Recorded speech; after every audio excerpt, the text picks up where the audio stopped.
So I know Ellen and Mary Beth and Julie have worked very hard to put together a great panel today. And this builds on the action team work that's been done recently. So thank you for all of you that have been on the action teams that we've created as part of this. Thank you for your interest, your time, your input, and thank you preliminarily for all the continued work you're going to provide for our efforts, because together, ultimately, we want you as companies to be successful. We want you to find the talent that you need when you need it, and we want those employees to have the skills that you need when you need it. And we can only get there together when we're working on this kind of initiative. So thank you, everybody, and look forward to a really great meeting today and a great conversation.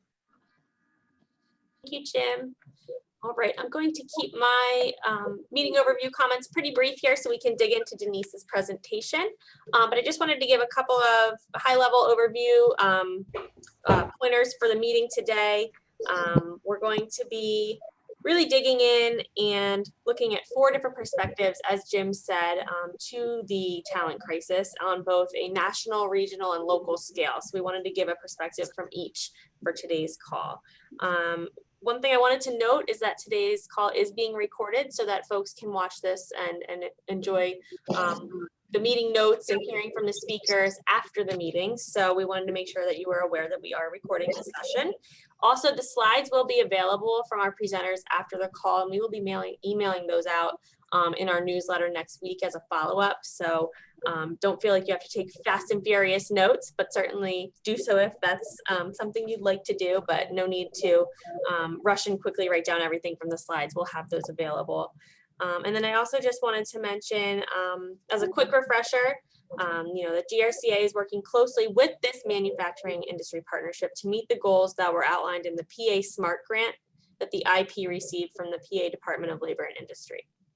We are working with the Berks County Workforce Development Board, Dan Fogarty and Rory Stevenson, specifically, and also John Moser and their team, to convene industry leaders on a routine basis to assess current business and workforce trends and needs, and also incumbent worker training needs, to make sure that we're really meeting the challenges and the opportunities that our employers have in this community, and that we are being very specific and intentional about what we're doing together as a group to move the needle forward. So without further ado, I'm going to introduce our first presenter, Denise Ball. She is the Regional Workforce Development Specialist for Tooling U SME, and she brings national perspective to this call today on the importance of talent attraction and retention. So Denise, I'm going to say go ahead, and I'm going to stop sharing my screen so that you may set up your slides and we'll get started. Ellen, can we ask everyone who is not speaking also to please put yourself on mute? There's some feedback behind the scenes, so especially I think we got a caller in on a cell phone.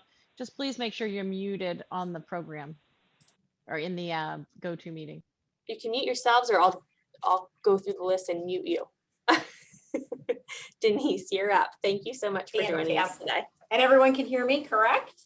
Yes. Fantastic. So glad to be with you. I know our time, I'm a little, it's not the 2:05, but I will really try to squeeze all this in, folks, as this is definitely a topic that I know is important for all of you, near and dear. So excited to share this with you. I speak at 200 words, 250 words per minute, gusts up to 300. So hold on to your hats. We'll get through it all.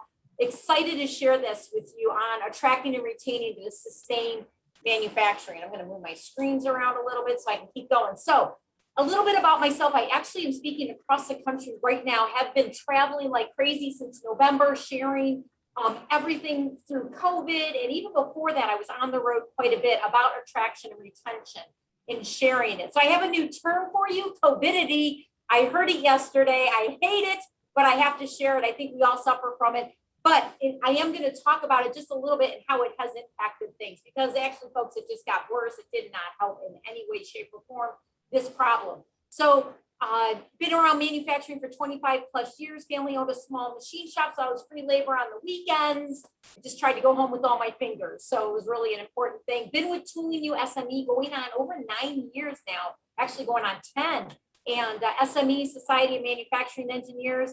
We promote the advancement of technology in manufacturing, as well as train their workforces with our different resources, online, in person, and help develop training programs. So love what I do, and I don't feel like I work a day in my life. So some of the things we're going to cover today is I'm going to go over the goal of the session, retention facts, and then some best practices to attract and retain. And just so you know, what I share actually, I've been sharing with some very large organizations one-on-one and doing a SWOT analysis so that they can identify their strengths, weaknesses, opportunities, and threats of their own organizations so that they can turn the tide, because we got to figure this out. So what's the goal? The goal is to be the employer of choice.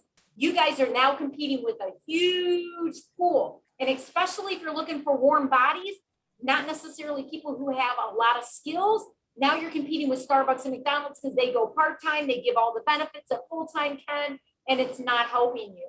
So that definitely is something to think about, and something that really is the goal. You've got to be the employer of choice, because those starting wages are a huge threat for you now. And I see it across the country. I was in Wisconsin, someone got a flyer with that Walmart was hiring for $17 an hour. They're like, oh my gosh, our starting wage here is $16.50.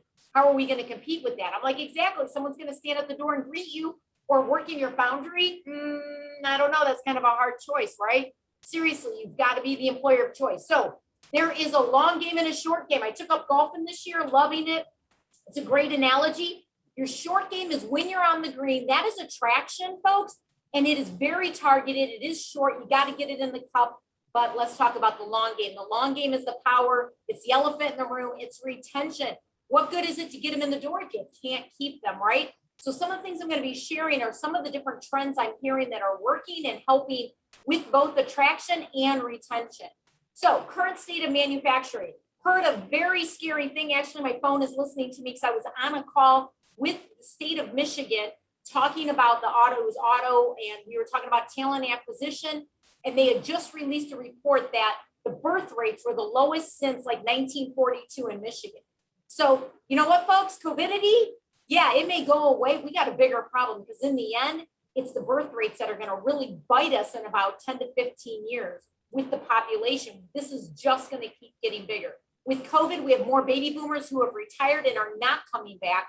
So we really need to be thinking about that. And the key is the supply chain is coming back. We're seeing manufacturing go through the roof. Talked to a tier 1 supplier yesterday. They're like, we've got the largest orders we have ever gotten before in our history. We got to hire 50 people in 5 months. I was like, well, good luck. But no, seriously, I'm going to go in and talk to their supervisors, because what's going to happen?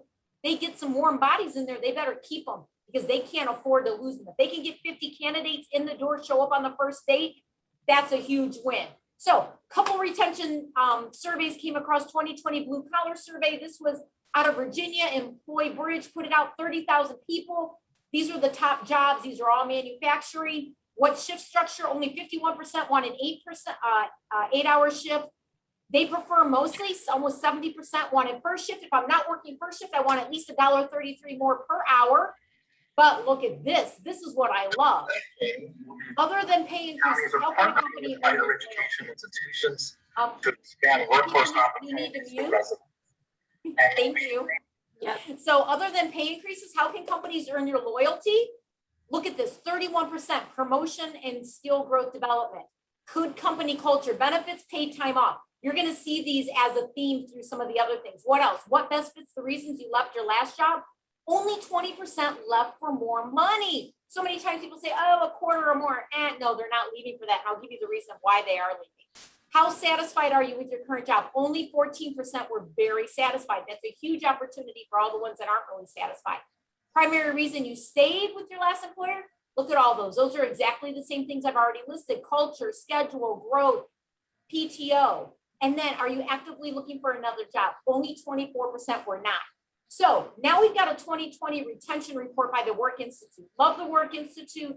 I can actually, if you guys want these reports, reach out to me. I'll give you my contact information at the end, and I can send these to you. But I'm going to show there's a 2020 and a 2021. They've surveyed over 200,000 people in the last several years that have left their job. Third party, why did you leave? And this is why I love this, because 2020, they said 30% of all turnover was in the first year. I think that number has gone up in 2021 even. They also said it, look where it's all at, in less than 6 months. That is a direct correlation to your onboarding and your on-the-job training. Huge, huge. It's a direct link. But this was the crazy number. 78% said it was preventable. What? They left and we could have prevented it? That's insane. So these were the top reasons they left. And if I was in person, which I would rather be in person, I would actually poll you and figure out what do you think the number one reason was out of these 5. I'm gonna take a drink. Guess what, folks? I don't have time. I can't be creative. They're in the right order. Career development, number one reason why people left, then work-life balance, manager behavior, job, then health and family. I asterisk that because health and family is not necessarily something you can impact as an employer, but the others you can. So remember that career development, work-life balance, manager behavior, then the job. And job is how happy are you with your job? So that's why they left. Career development, I'm going to touch on again because there's a reason for that. Then they came out with the 2021. They just released this. I just got it in the last month.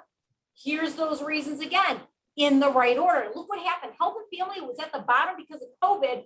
Boom, number 2. That's fine. But then look what it is. Work-life balance, job, manager behavior. It's the exact same order after a year, folks, which is insane.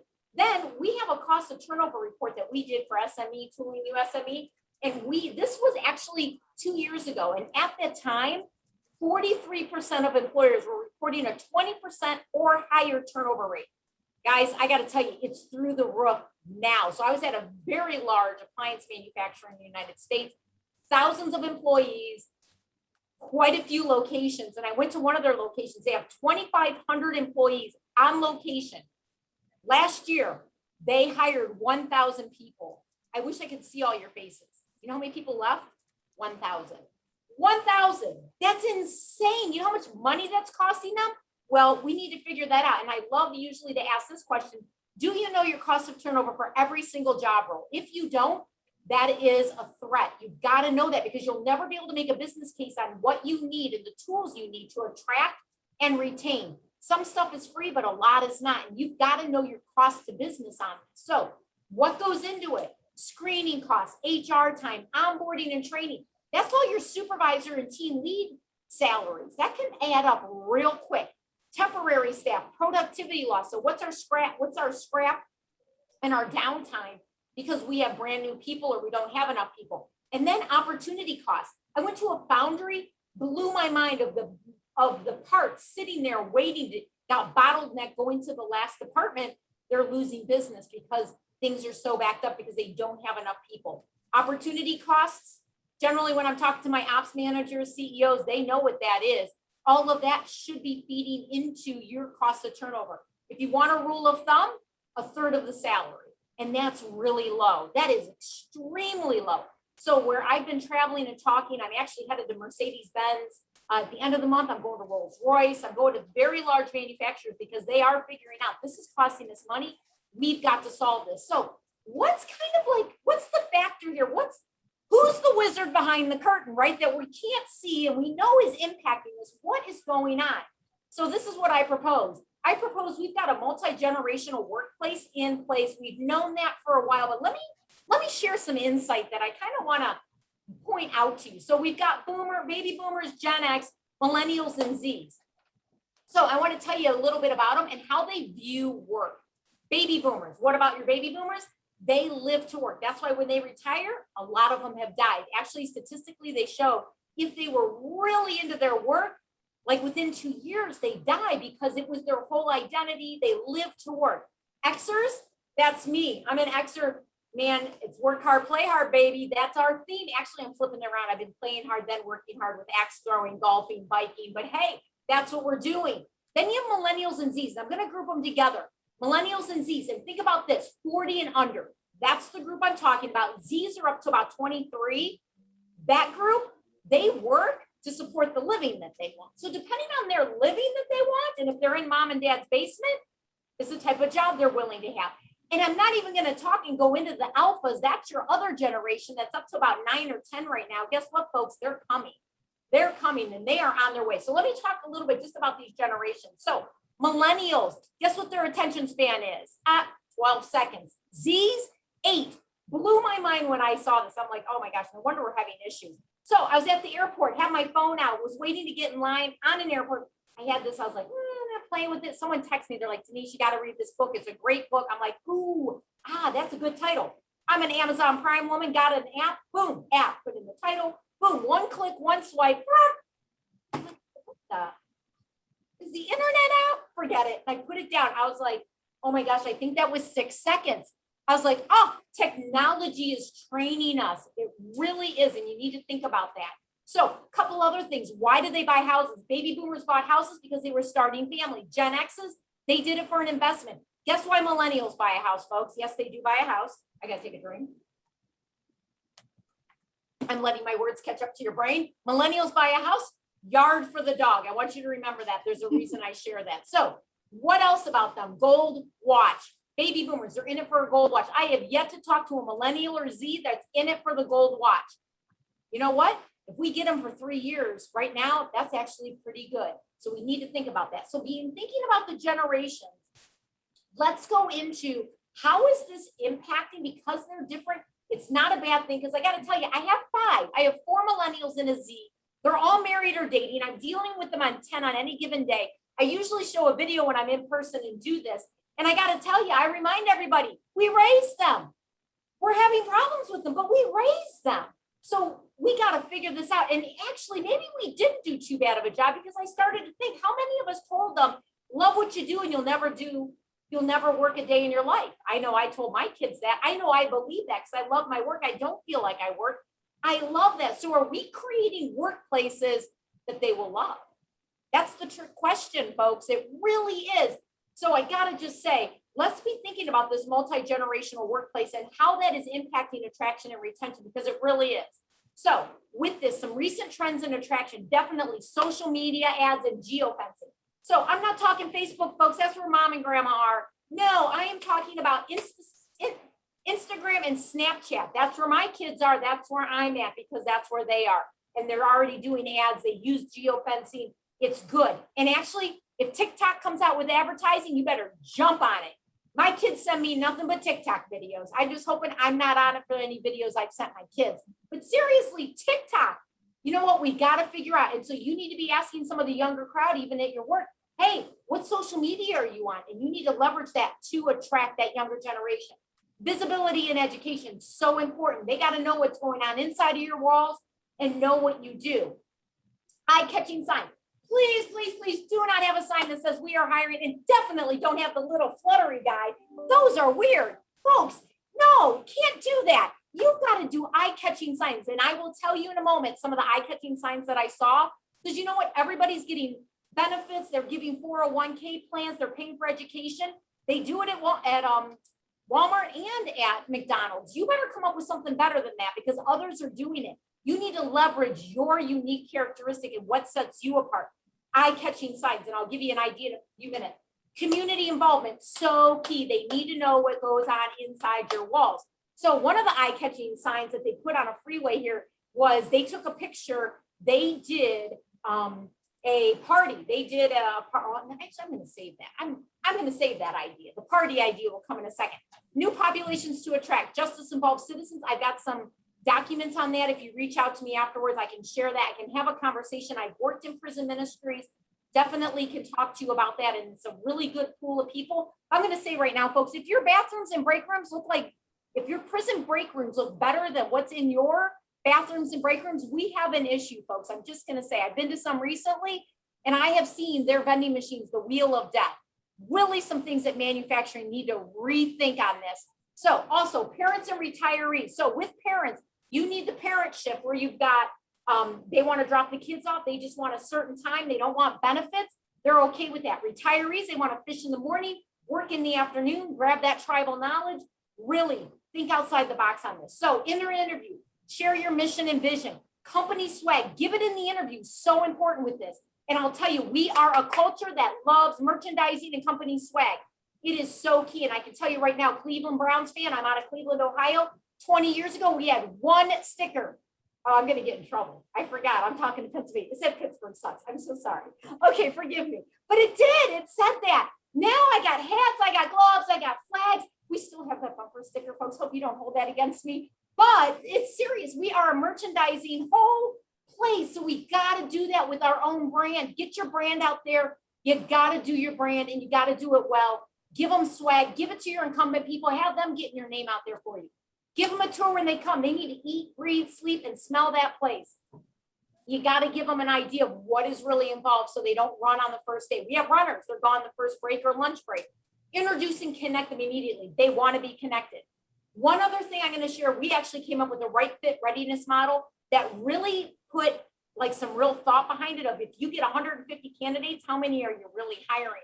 You really do need to weed them out. Don't go for the warm body where you get a candidate, you then immerse them into the opportunity through transparent interviews, job expectations. Maybe even give them a little bit of awareness training to see if they would be willing to upskill themselves.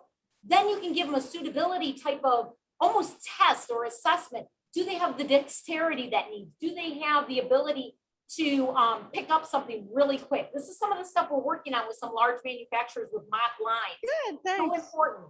Then you hire them. So you go big and you go little, then you can onboard them and upskill them. So with retention, you've got to do engagement activities. So that was the party thing. They had this big party. It was like a carnival. They took pictures. Then they made a billboard they put on the freeway. It said, come join our party with pictures. Who doesn't want to work there? Not we're hiring. Give me a break. No, come join our party. You got to have recognition programs. And folks, I'm not talking employee of the month. Recognition programs for whole teams, for individuals. You got to think outside the box. And I'm happy to talk to you about that more and brainstorm with you on that. Employee resource groups. Create groups inside like your green team, young professionals, women in leadership, veterans, where they feel connected inside. If they come in and they feel connected, they will stay. Environment. Oh, I already mentioned the bathrooms in the break room and an outdoor area for them to hang out.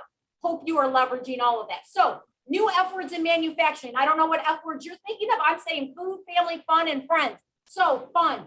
Talk to them all the time. People are doing cornhole during production. 10 minutes, boom, come back, get right back to production. They're doing March Madness tournament type things. All kinds of fun. So important. Family and friends. The younger generation wants to work with them. You need to be leveraging that. Those are the other signs I saw. I was up in Michigan. And you know what it said? Come work at our family. Come join our family. Those are eye-catching signs. Signs, not, hey, we're hiring. Everybody's hiring. And then food. You definitely got to have food, folks, not the wheel of death vending machines. You got to have real food because they've done the studies. IT got this 10 years ago where they give food boxes out. They put it out. You've got beer night. You've got all kinds of stuff. Peabody did a survey, 48% said they can be lured to a new job with free snacks. 67% at BNI said they're happier if there's free food. So attract and retain with perks at work. Pet insurance. Remember the millennials? Yard for the dog, folks. Pet insurance. Bereavement leave. Yes, I know you can't change that sometimes, but if you can make an extended one, people will be loyal to you for that. If not, then give them the support when they get back so they can deal with it and feel supported in what they're doing. Buying vacation, it's another one I've seen that's really helped organizations because people value their time. Do you realize more Xers are thinking about retirement than baby boomers ever did at that age? I'm telling you, time has become a commodity. So best practices before and after the first day, strong onboarding and buddy system. Do you realize that when I first started my generation, the Xers, when we start, we were like, oh, we'll give it 6 months. Do you know how much time you have? 60 minutes, folks. 60 minutes. Now that's 60 minutes with HR, which is a good time. And they kind of know, oh, I just got to get through this. But then the next 60 minutes is with that supervisor or on the job training. Hope you're getting it right, folks. If you're not, you're going to lose them right there. And that's why the numbers show that. A buddy system, so important. Now, oh, wait a minute. For onboarding, don't onboard them on a Monday. Everybody's busy. Do it on a Tuesday, Wednesday, Thursday. Actually, best day is on Friday. I've got to tell you. And actually, a Virginia HR manager said, instead of doing a full week for people who've never had full-time jobs, the first week is 3 days, second week is 4 days. Finally, on the third week, it's 5 days. I totally rolled my eyes. I'm like, are you kidding me? I'm like, oh, wait a minute. My generation, yeah, that is a joke. You know what? Their generation, they appreciated it and they stayed. So important. Align your career pathways and definitely please do. This is so important. Do clear training pathways. Why? Those millennials and Zs, guess what, folks? They are gamers. They are looking for all the extra lives, ammunition, and golden pineapples on the levels. That's your career pathways. Leverage them. Use them. So important, and do that with your training and your onboarding. Regular feedback, formal and informal. Guess what, folks? Again, they're gamers. What is that? They get feedback continuously in their games. Are they getting that from their people? They don't need an hour feedback every week. 5 minutes is good. So technology shifts. We've seen a huge shift we were so glad we were already having an app with COVID coming because people now can do our online training on their phones. But now we're even moving into AR, VR, and MR, like mixed reality, augmented, and virtual reality. That's where the shift is going with training, and manufacturing needs to get on board. We are actually, hopefully by the end of this year, we're going to have those courses ready to release because it's so important. That's how they learn. They'll embrace it. So make sure you do a structured pathway where you do a job qualification system, set them up for success. That's the cheat sheet. I'm not talking work instructions, folks. They do not give the how and why behind things. You need to have a structured onboarding program that is sustainable and repeatable with structured guides. So important. And make sure your OJT trainers are not the guys that have been there 20 years and know all the bad habits. No, you want someone that will like to train and they keep it consistent. So that's the stuff I do every day. So I could talk about that for an hour. Something else, stay interview. You need to be doing a stay interview. You need to be doing this the first week they're there. Why did they stay? The first 2 weeks, 30 days, 60 days, 90 days. And you also need to be doing a stay interview with your whole incumbent workforce. Take a few questions and just break it down and do it. This is what the large corporations are embracing over the last year is stay interviews. So I got to tell you my story. Boy, I'm flying. It's 2:33. I know. I'm supposed to be done at 2:35. Almost there, folks. I'm going to keep us on track. So I got to tell you about Charlie. 240 if you need to. Okay, we'll be good. yourself We're wrapping it up. there. Charlie, my favorite. My favorite. I love Charlie. I met Charlie down in Georgia. I was in Tipton, Georgia. He walked into my session. It was like this, but it was in person. It was a consortium of companies, only had HR manager, VPs of ops, plant managers, and owner of companies. And here comes this young kid walking. I'm like, holy cow, he's the age of my son. And at the time, that was like 20. This was like a year or two ago. This is 2 years ago. I'm like, oh, how old is that boy? And he sat down in the back. I'm like, is he in the wrong building? So I start kind of, when I get to the generation slide, I'm like, how many of you are baby boomers? How many of you are Gen X's? So I get all the way down. I get down to millennials. He has not raised his hands. I'm like, he's a Gen Z. So I go, hey, what's your name? He goes, I'm Charlie. I go, Charlie, you're a Gen Z. So glad you're in this session. I'm going to share a lot. And I was doing a lot more on the generations about the myths and the realities, like they have no work ethic, those type of things. I was doing a whole session on it. And so I wanted to see the pulse of, hey, am I really on track with this? I never want to assume, even though I do have 10 in my life. I'm like, let me know what you think. Now he's engaged. He knows I want his feedback. He's like, okay. So I start going through this stuff and he's woohoo. He's elbowing the guy next to him like, dude, you paying attention? So I stop in the middle. I go, hey, Charlie. He goes, yeah. I go, how am I doing? He goes, oh, this is great. I'm like, okay, good. So I kept going. Now this is how the day is going to run. I'm doing my session. Then we break for lunch. And then Laura's going to get up and talk about her company and what they're doing to attract and retain. So I go out, I go to lunch, get in a little lunch line. And guess who's in front of me? The poor gentleman who was elbowed the entire time. He turns around and he goes, Charlie's loving this. I'm like, oh, that's great. He goes, yeah, Charlie's my son. Really? Now I'm like, oh, here's a good story. I'm like, really? He goes, yeah. He goes, I have 5 manufacturing facilities, a logistics center in California. He wants nothing to do with the family business. Oh, he goes, yeah. He went to college to be a music engineer. Okay, wow. Well, I'm glad he's here. So we go back. Now Laura gets up. Now she's talking, and she's talking about how they have snack drawers. They have a chef that comes on site. They got 2 manufacturing facilities. And they invest in this where they have a chef that comes on and cooks free lunch for everybody. They do beer night on the weekends. Now they don't manufacture after that, but they're safe and people don't get drunk. It's all good. Everyone's self-governing. They have self-directed work teams so they can get people fired if someone's not pulling their weight on the team. All good stuff. You know what I'm doing? I'm not listening to Laura. I'm watching Charlie. And guess what? Charlie is lit up like a Christmas tree. Eyes this big. So I stop and I'm like, hey, Laura, wait a second. I said, hey, Charlie. He goes, yeah. I was talking to your dad at lunchtime. He says, you want nothing to do with the family business. You want something to do with this corporate America? Oh, yeah, I'm all in. And guess what? The light bulb over dad went off because, folks, it's all about your culture.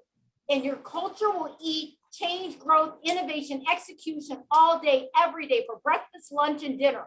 What's your culture? Are you creating a workplace where they will feel like they love their job? Do they feel like they're part of a family? Are there engagement activities so that they get to know their colleagues and really feel like it's a family and fun environment? Keep it in mind. You got to do it. It's so important. Secret sauce, career development, culture, connections, and engagements. Some final tips. Keep it simple with walk-ins and online, folks. If it's too hard, I don't even use my phone if it's too hard. Just saying. Solicit input from others. Ask your family and friends why they stay at their jobs. And also your workforce. Ask them why they're staying. Don't generalize. Communicate your corporate mission. Show them their future. Please train on the generation. There are some bad attitudes out there, and they're probably working in your place, and they're probably in leadership positions. They're the worst. I'm telling you, you got to train on this. Do a SWOT analysis, please. You can reach out to me. We do these for companies, and we don't charge for them. We do them. We can do it virtually. We can do it in person, so that you can find out and hear from your leadership team, your supervisors and team leads. What are the strengths? What are the weaknesses? Where are the opportunities? And where are the threats to your organization, so that you can attract and retain them? So I'm going to go, and I know we're going to do questions at the end. I just wanted to put up real quick my contact information. Feel free to reach out to me. Happy to share reports. Happy to just dialogue with you folks. I love this stuff. I love sharing ideas, because in the end, it's about manufacturing. We need to sustain it, because we really know that's the backbone in our country. So, you know what? I just want to thank you so much. Pretty close on time, Ellen, and I'll be at the end with the panel to answer any questions. You are magical for getting through that in the way that you did. So that in itself is very impressive, not to mention your presentation, which I feel like if everyone here didn't take away at least 5 things from that, you weren't listening. So thank you very, very much. That was very energetic and a great way to kick off our meeting. Sorry, muting a few folks here. All right, so now we're gonna switch gears. We're gonna talk with Jim Lochner's up next. Jim, welcome. Thank you. He is a regional provider and one of our Southeast PA partners, friends. I call him my partner in crime.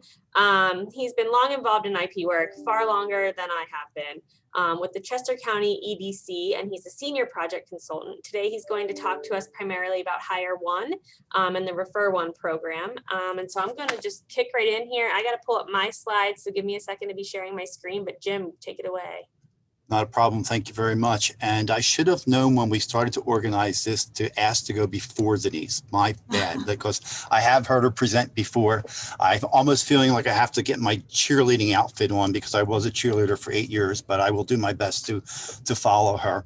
A little bit more about myself. As Ellen mentioned, I have been involved in industry partnerships for quite some time. It's actually been for 20 years. I was a volunteer for the IT partnership, ITAG, in Southeastern Pennsylvania for 10 years. And then the Economic Development Council, Mary Beth, who's on the line here, tapped me and said, Jim, can you give us like 8 to 10 hours a week? We'll pay you to make this, this, and this happen. And I said, sure. And within a few months, Gary Smith, the president there, had tapped me to get involved with the Energy Partnership. And about 5-6 years ago, I was asked to pick up the reins of the Manufacturing Alliance. So I'm back to volunteering on IT. Managing the Manufacturing Alliance of Chester and Delaware County, and I'm managing the Smart Energy Initiative, which has participating companies in 13 counties. Hire One. So Hire One, back in 2008, we were going through the economic downturn then, and there were jobs being filled, but there were a lot of unemployed people, many more than have been unemployed in the past year, many of which have gone back to work already. And some other people that were involved. I have to give Cheryl Spalding a shout out. She was the chair of Joseph's People and founded that organization. Obviously, the CCEDC and the industry partnerships were involved, in the Career Link. Various social agencies were coming together and saying, what can we do to help all these tens of thousands of unemployed people? And we created the Hire One task force with the Hire One mission. We can go to the next slide, of trying to find new and innovative ways to connect job seekers and employers. Some of our early activities, and again, we were just starting to come out of the recession, but you don't know that until about 2 years later. In 2011, we had over 300 professional level job seekers attend an event at Penn State Great Valley. Salespeople, a number of pharmaceutical sales reps. Many may recall that the government changed the rules. You could no longer call on a physician, so they needed a lot less sales reps. These were people who in prior years would have been recruited, would have known how to find a job. And when they went to the Career Link back at that time period in 2011, the Career Link, to be frank about it, was saying, you're a professional, you know how to find a job, just go find a job. And I'll never forget, we had a 3-employer panel, and one of the employers was Vertex. And I remember them saying, well, we hired 51 people the first 90 days of this year.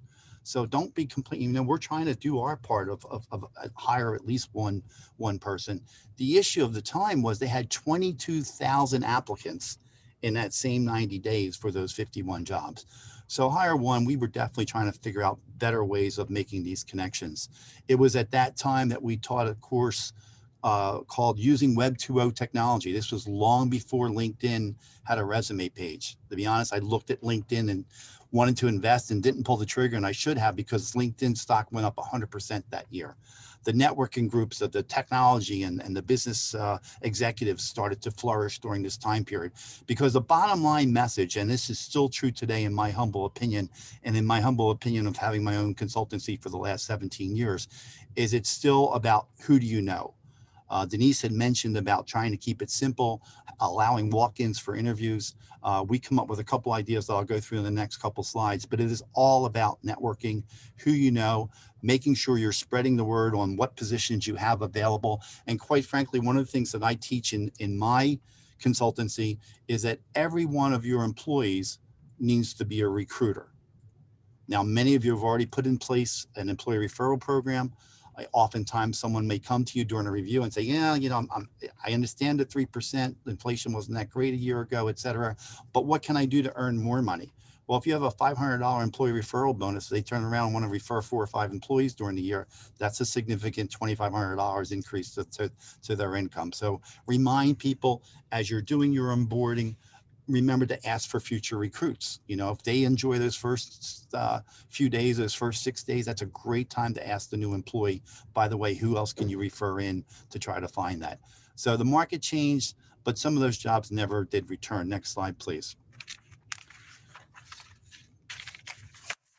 So one of the innovative things that the task force came up with, and we're going back a few years now, was what we refer to as a business networking meeting. This is not a job fair, but we literally bring employers, usually the hiring manager, in addition to any talent acquisition or HR people, but we're telling the hiring manager, get out there, let me show you what it's like.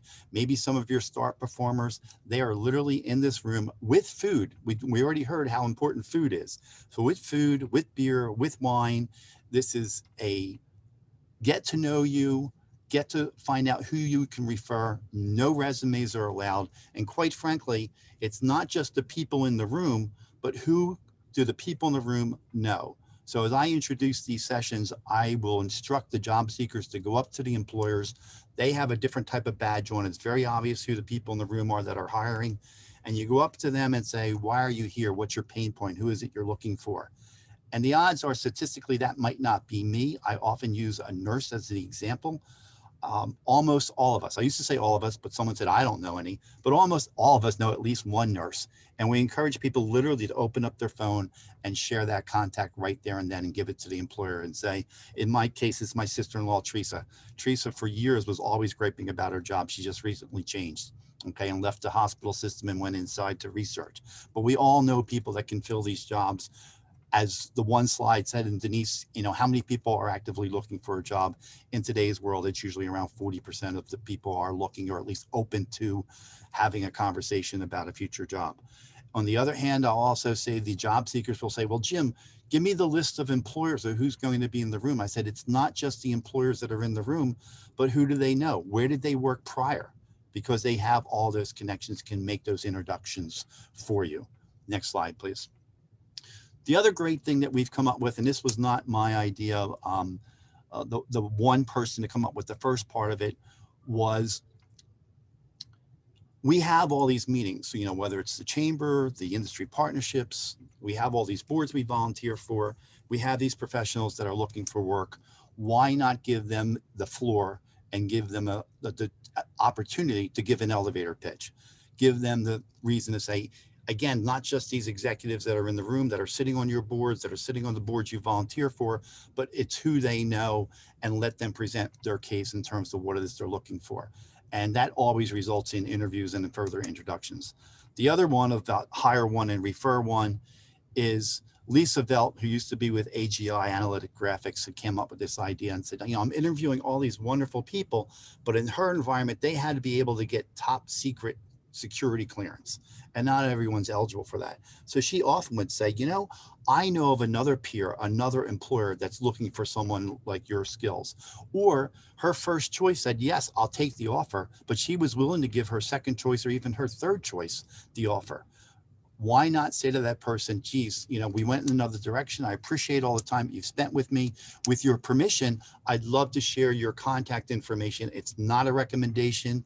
You're not even giving the resume. It's literally just calling up your peers or going through the Hire One network, going through the Hire One task force. Then we'll make that connection for you.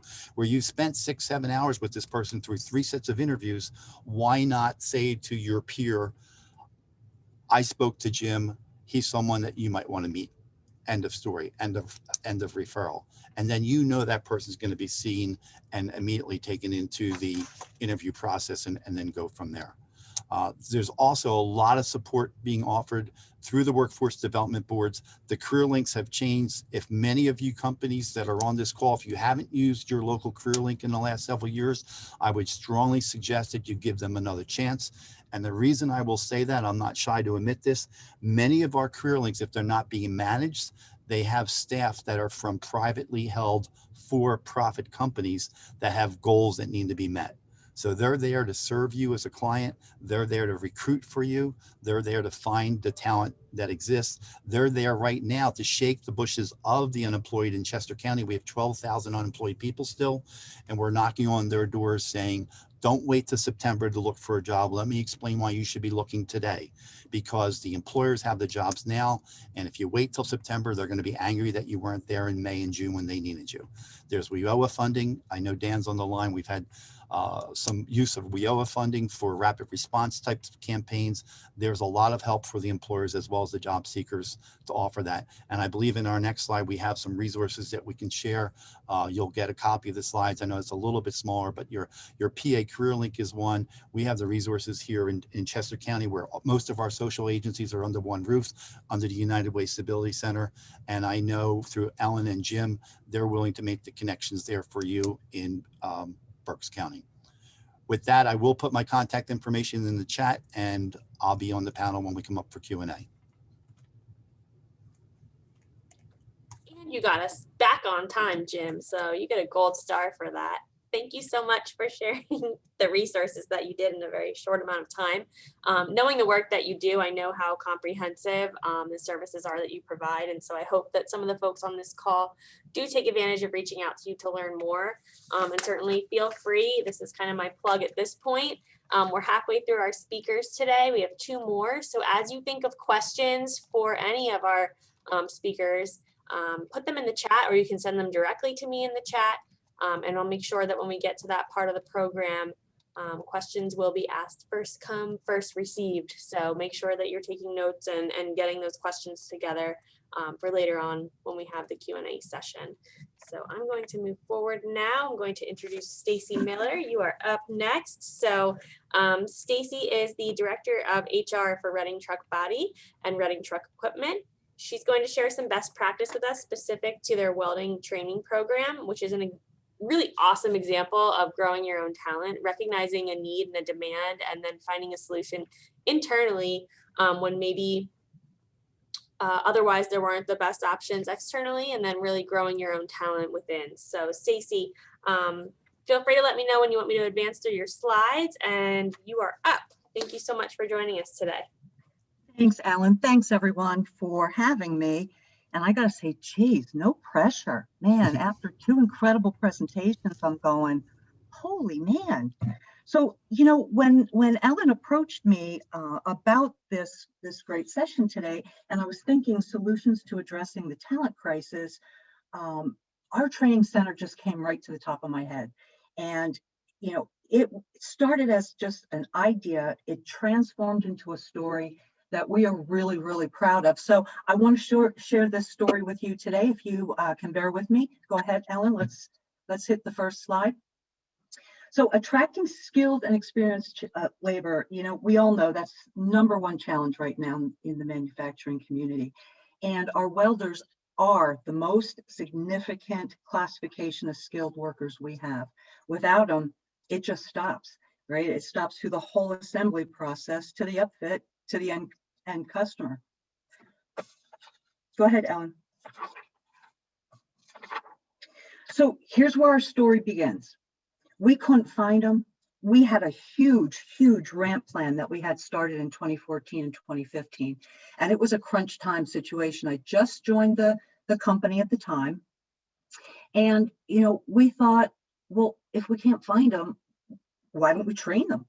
So with the help of a supervisor and a master weld trainer, we just brainstormed and something unique and miraculous happened. And they drew a sketch on a napkin, I believe, at the time, before we actually had the whole layout, and it goes from there. So our early benefits, and I'm talking 2014, 2015, you know, we focused on filling gaps quickly, teaching techniques specific to a Reading build, attracting external applicants, and providing promotional opportunities internally. Go ahead, Ellen. At the time, we took over half of an R&D building and set up 5 weld stations. What you see right here is a picture of the actual weld station that was created by these 2 guys. And the focus is to teach technique on all directional weld techniques necessary when a trainee gets out onto the assembly line. Go ahead, Ellen. Through hands-on practice, you can see quickly how welds become better welds. So that first day weld, pretty bad. And then within a week, we're actually starting to see fantastic quality. So technique was great. I mean, we did a really great job. We got folks out on the line, but we realized very quickly that something was missing. The evolution of the center began in 2017, 2019. When we thought, you know, what was missing was the bridge between technique and practical training, right? So we were teaching great technique, and then we were placing them right back on the floor. They had never seen what the assembly line would look and feel like when they're doing that actual welding on a body, on a unit. And it's very daunting. It was very overwhelming. There was a lack of confidence when they went out there. So we went back to the drawing board and we said, hey, what if we created an actual assembly line right in the training center? Go ahead, Ellen. So I kicked out everyone from that R&D building and we took over the whole thing. And we created a layout to provide stations that actually resemble what a weld trainee will experience when they get out into that manufacturing line. And not only did we do this to teach each line, each station, but also by doing the repetition, it created their understanding of what tack time should be, which is that rhythm, that beat. So when they hit the floor, they could fall right in line with that heartbeat to help the line become efficient so much faster. And the cool part about this picture that you're looking at here, because this was it before we actually started training on it, we used a trainee class to actually do the work and be a part of it. So they were entrenched in putting those rollers down, in getting it all painted, 5S'ing the shop, and expanding and cleaning. So the small picture at the top in the center, that's an actual weld station. And I showed you earlier what the other side of it looked like, right? The 2 sides on either side, now you've got assembly capability. So half of our building was stations for technique, and the other half became practical. Go ahead, Ellen.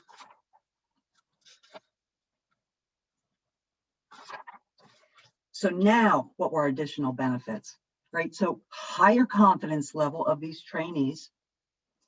The additional training time now was expanded. So we added additional blueprint, additional quality specs, lean and 5S training. Our training capacity went from 5 stations to now 5 stations and 5 trainees to 12 trainees, right? 6 on either side now, and then they would rotate, and a second shift with the addition of an added instructor who was bilingual is bilingual, and that gave us the ability to train non-English speaking candidates or new hires in a field that they never dreamed they would ever have an opportunity to do. We added remedial training for our current welders because we could interchange them in and out if we had some openings. And here's the kicker, and this was something that we didn't expect. We can currently produce 5 to 7 sellable units out of the trainee center today. And those are units that go right into our finishing end. It helps our production group. And it really created their own profit center, if you think about it. Go ahead, Ellen. And I gotta end this story with the celebration of the jacket. So once our trainees are finished, they had been wearing an orange jacket, not a scarlet letter. It was for safety purposes so that everyone knew that they were a trainee. But they saw real welders wearing green jackets. So we began with the celebration of the jacket. And when they graduate, our instructors have them take the orange jacket off, have them put their green jacket on, and we take the orange jacket and we toss it to the side. It is something that they look forward to like nobody's business, I can't tell you. So that's where our story ends.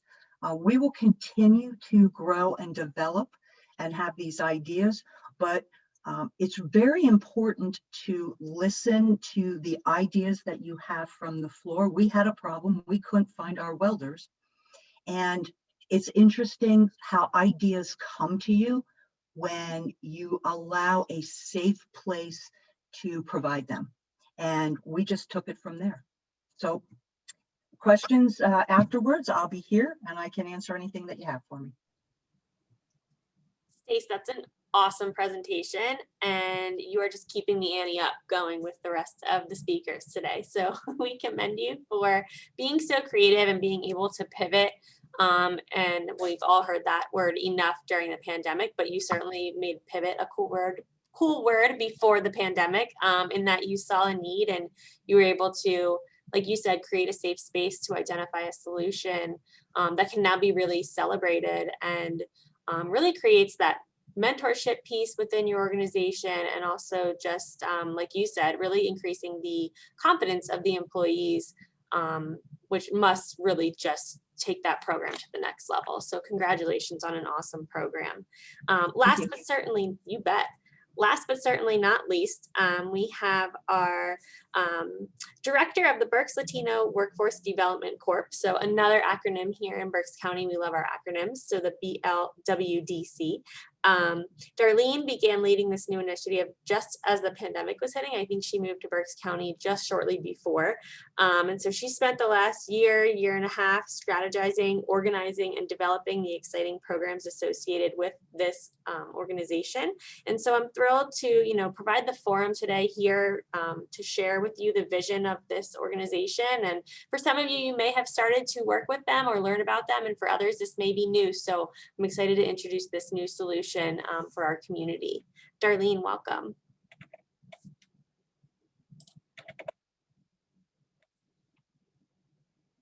Darlene. She was on the call. I see her.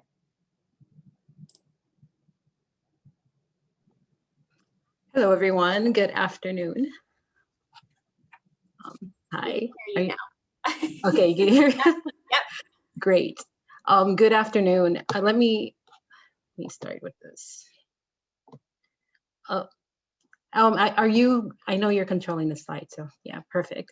So yeah, I'm Darlene Garcia. I'm the Executive Director of Berks Latino Workforce Development Corporation. So a little bit of myself, I started this job opportunity about 2 weeks before the pandemic began to unfold and shutdowns began. Well, I would say it was predominantly about maybe 3.5 weeks. And I was fortunate in that time to have participated in some local events, including the What's So Cool About Manufacturing activity, where I actually got to connect with many local manufacturers. But of course, as a new startup organization, I never imagined that we'd encounter a pandemic and a lot of the original objectives that we had been slightly delayed in terms of the implementation for the first year. So we developed that. You can move on to the next slide. So we developed a strategic plan that this kind of a model in terms of the implementation per year.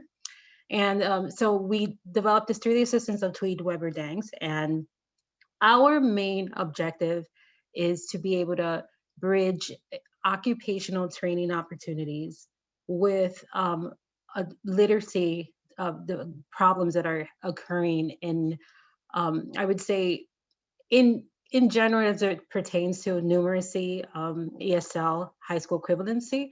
But most importantly, we just want to be able to make sure that people are being able to capitalize of occupational training programs concurrent to the actual bridge programs that they're doing, or I should say occupational programs with the literacy programs as they are enrolled. And instead of having to wait to be able to start a program because of language barriers. So for that reason, we work with the participant to be able to address vocational matters that in terms of the language skills. And the other objective that we have is to be able to directly connect with employers so that we know how we're meeting the local needs that there are. With that said, I want to add that when we developed the strategic plan for the organization, we had done this using some of the research that had been published by Berks County from the Workforce Development Board, and just considering what were the primary labor gaps that there were. And we did determine that healthcare, which is why we had included CNA in our model, as well as welding and hospitality, had been some of the original areas of need that were in demand. And so immediately before moving to the Reading area, I had been at Columbia University, where I was running a parallel hospitality culinary arts program. And we understand that with the pandemic, I would say within maybe a year or so, we'll be able to implement this program in year 2. But originally it's one of those programs that we had wanted to start in 2020. Now, another area of demand would be welding, and that's another program that we will probably implement in the second year. So I just want to reiterate that a lot of our original objectives have been slightly altered, and that is a direct impact of how COVID has affected us.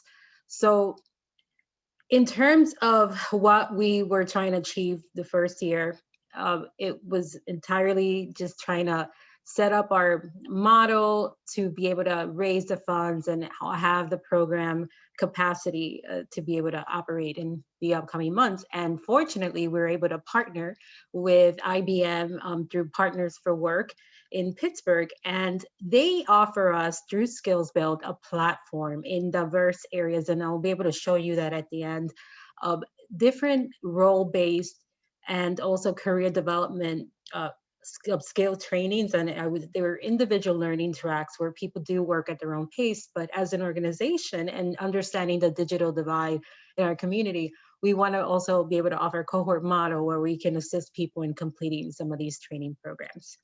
You can move on to the next slide.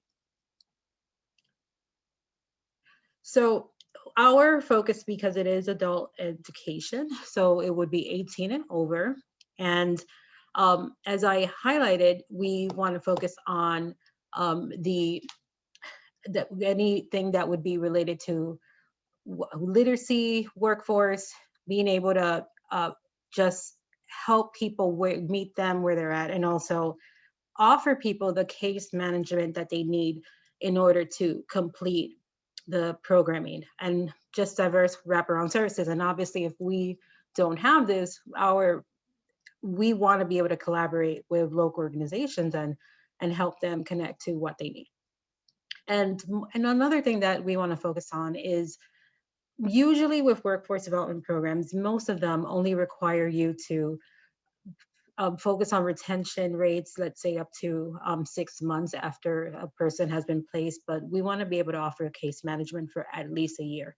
after a person come either from the point of them coming in for our employment services program or completing an actual training program.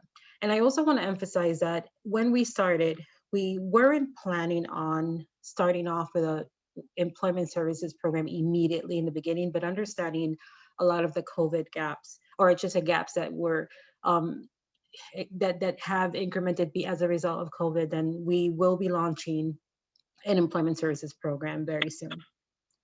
You can move to the next program.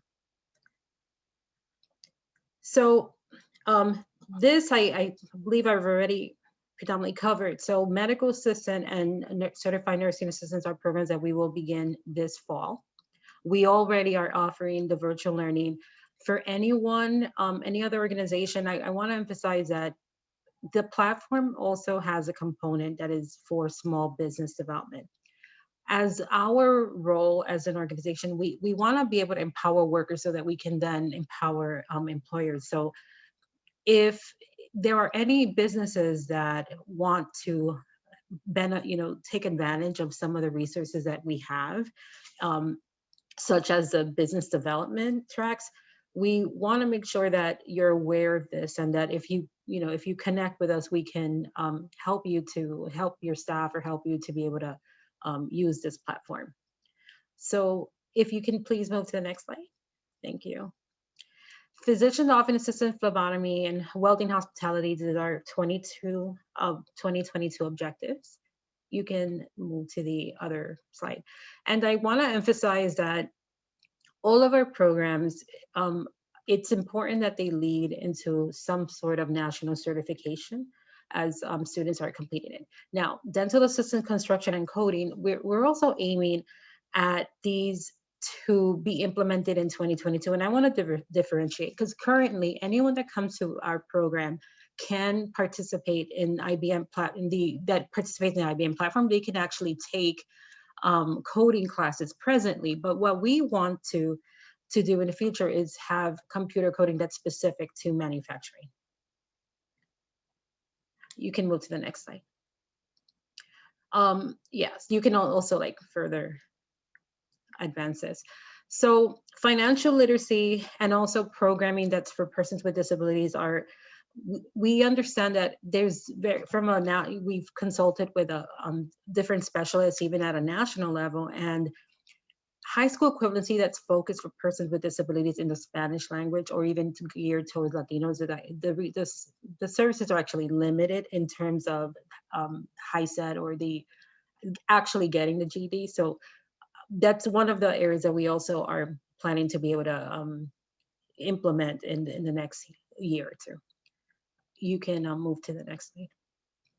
So this summer, as I mentioned, another really important point. So we're actually launching a new, we're going to be opening a new technology center in South Reading.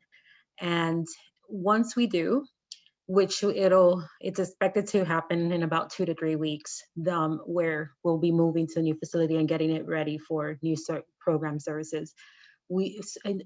We'll be able to have a walk-in kind of service for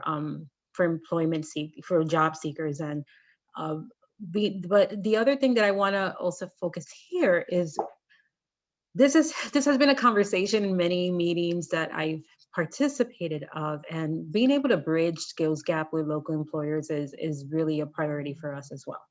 So we want to make sure that we're not just offering any kind of programming because we understand that other past statistical reporting has demonstrated that there is a need for this, but that we're also consistent with the immediate needs that are expressed by employers. So that's why it's extremely important for us to be able to connect and just keep informed of what are the hiring needs. You can go to the next slide. So in terms of long-term goals for our organization, so increasing sustainable living wages, creating opportunities to improve quality of life, occupational programs such as CDL, forklift operator, warehouse are things that we won't know how soon we implement this, but even if we can connect with other organizations to be able to do this, that's our goal. So collaboration is extremely important for us. expanding case management and support for job retention, and closing the skills gaps and increasing employer relations. You can move to the next slide. Also increasing a pipeline for hospitality for people that actually want to become an entrepreneur. And that's, I believe that the Berks Launchbox may also specialize in this. So we see that also an opportunity to maybe connect some graduates to these other resources. So yeah, on this slide, you can see some of the services that are the program tracks that are offered by IBM. And this is actually just an example. What they offer is, first of all, multilingual. I want to emphasize that apparently IBM had offered this internationally before they offered it in the United States. So you will find that these program tracks can be available in English, Spanish, and French, Mandarin, and many other languages. I don't think that it's consistent to every single program track, but at least the majority of what's offered is offered at the least in English and Spanish. And anything that requires a national certification or some kind of certification at the end will probably be in the English language. But again, if you visit our website or even IBM's website, in fact, really when you enroll, that's the best way I can say it. Once you're actually inside the platform, you can really explore everything that they offer to us. Like the customer service is one of the main programs that I think that is needed, is extremely essential right now, where we want to expand on offering that in particular in a form of cohort model to the community. So people would come to our learning language lab and be able to, with the assistance of an instructor, go through the model. Now, what's really good about this platform is as people are completing the program, they can directly connect it to their social media profiles, or they can paste it on their resume. So it's really, I want to also emphasize that if someone were to try to, enroll in some of these programs on their own, or maybe somewhere else, there are learning tracks that can cost up to $4,000. They can vary between 20 hours to hundreds of hours. Or I would say it should never be no more than 200 for one learning track, or such as web development or cybersecurity. It will vary, but I don't think it would ever be even that might be more than what's needed. But for the advanced technology tracks, they do have prerequisites. So they are required to be able to demonstrate that they can complete the initial tracks before, even if someone has the experience or they're used to something, they still have to demonstrate that they can complete the prerequisites before enrolling. And that's because there is a cost associated to them. They don't have to pay. Participants will actually don't need to pay for the program, but because it is a cost to IBM or even Partner for Work, then that's why they just want to make sure that they're capable to complete it. You can go to the next slide. So this is our flyer I can also share this via email. So anyone that would be interested in participating in our programs, feel free to. As I mentioned, we currently have the virtual learning tracks available. The ESL and high school equivalency will be starting in a couple of weeks. And in the fall, we're hoping to start our CNA as well as medical assistant program. So we're currently registering for these, or at least just filling out intakes for anyone that would be interested in participating. If you would like us to offer more information to your companies, understand that we're here to make sure that the local economy is growing, and that we want to be able to, again, close skills gaps and be able to work together to empower the Latino community, but also make sure that our general community is really growing. So thank you. Thank you so much, Darlene. It's an exciting advancement for our community, and we certainly I think many of the employers here could benefit from either sending employees or recruiting employees from the work that you're doing. And certainly I love the focus on empowerment. I think that goes hand in hand with maybe what Stacy was talking about a little bit earlier, and employee confidence, and just feeling as though not only are they being given the skills to do the job, but they're confident then within those roles. And ultimately looking at a pathway that they can follow then and grow in. So that all starts with having the confidence to see a pathway and to see forward. So thank you so much for both bringing this programming to our community and for sharing it with us today. Thank you. Yeah, so now we're going to switch gears. We're going to open it up for questions. So while I have panel, it's going to be more or less just a Q&A opportunity right now. I do have a few questions prepared, but I will only dig into those questions if I don't have enough questions from you all as the audience. I want to make sure we cover your questions first. So I'm going to look into the chat now. I'll be looking at the chat and then posing the questions. If they're specifically for one panelist, let me know. Or if you just want all of the speakers to weigh in on something, we can do that as well. So I'll be reading out of our chat at this time. And I'm just going to take 1 second here to get to the top of the questions.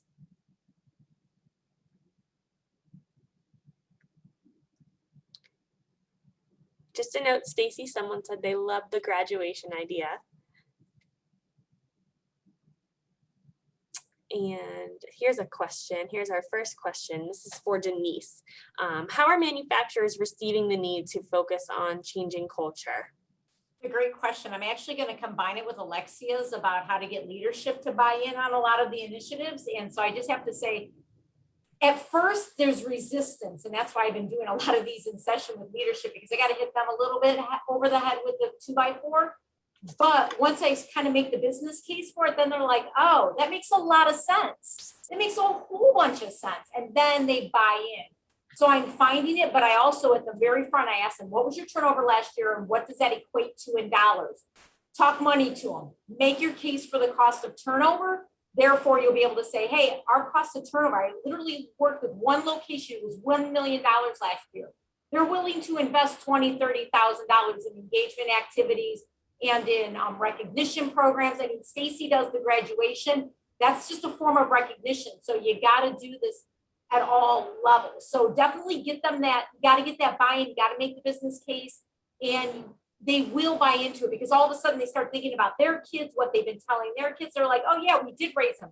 Oh yeah, it does matter what the culture is. Do I want my kids working here? So I really kind of hit them with some hard questions, and then all of a sudden they're like, oh, okay, that makes sense. And I am finding they definitely buy in. They really do get it. And I've even had some hard conversations with plant managers of saying, you're the problem. That's what I heard in the session, but I had to do it in a nice way. I kind of get away with it, so yeah. So for Alexia's question, maybe she needs you to come say it. Awesome, thank you. Did any of the other speakers want to weigh in on shifting culture and getting buy-in? No, okay. I'm going to move to the next question. This one's also for you, Denise. Geofencing was mentioned in your presentation. If you could talk briefly about that and how it looks. Yes. Yep. So I just want to say what it is. Again, geofencing is actually when you use your Waze app. I use it because I want to know where the police are. I have a new convertible. I do speed. That's why I use Waze. But Waze, it pops down and tells you Dunkin' Donuts up on the right in 1 mile. That's what geofencing is. You get in their fence, they show up an ad. And I got to tell you, I had one come up for Amtrak, $80,000 starting. That's crazy.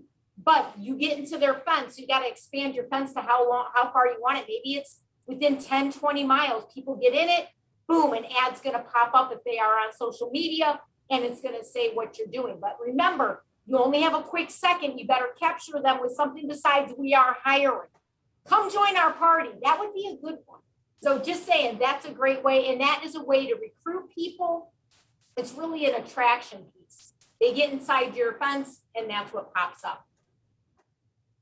thank you. I'll add to that another explanation I had for that really stuck with me was we see so many car dealerships are kind of clustered together.